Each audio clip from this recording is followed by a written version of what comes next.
सूरतुल आल इमरान की आयत नंबर 164 में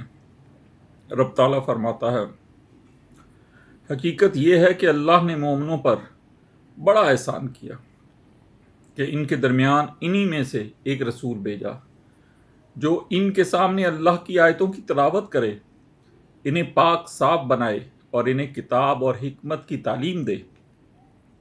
जबकि ये लोग इससे पहले यकीनन खुली गुमराही में मुब्तला थे। यानी अल्लाह ताला ने इस आयत में मोमिनीन को मुतल्ला कर दिया कि नबी करीम सल्लल्लाहु अलैहि वसल्लम की बेसत तुम पर एहसान नहीं बल्कि बड़ा एहसान अजीम है। इसके बाद अल्लाह ताला सूरतुल दुहा जो कुरान की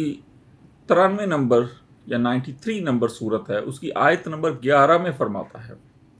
और अपने रब की नेमत का खूब चर्चा कर। जब हम आले इमरान की 164 सूरत का तर्जमा करते हुए आगे बढ़ते हैं और सूरतुल दुहा की आयत नंबर 11 का तर्जमा पढ़ते हैं, तो हमें वाज़ेह अपने रब की तरफ से डायरेक्शन हुक्म मिलता है कि मेरी नेमतें कौन सी हैं। आम नेमतें एक इंसान के लिए कौन सी हैं? आंखें, मुंह, उसकी हिस्स, उसके मोहब्बत करने वाले रिश्ते, पानी, और ये हरे भरे बागात, और ये माँ बाप, बीवी बच्चे, ये दौलत, ये आना जाना, कारें, हेलीकॉप्टर, ये सब नेमतें हैं। अल्लाह कहता है कि ये जब तुम्हें मिलें तो फिर बहुत इनका चर्चा करो, लेकिन जब जिक्र हो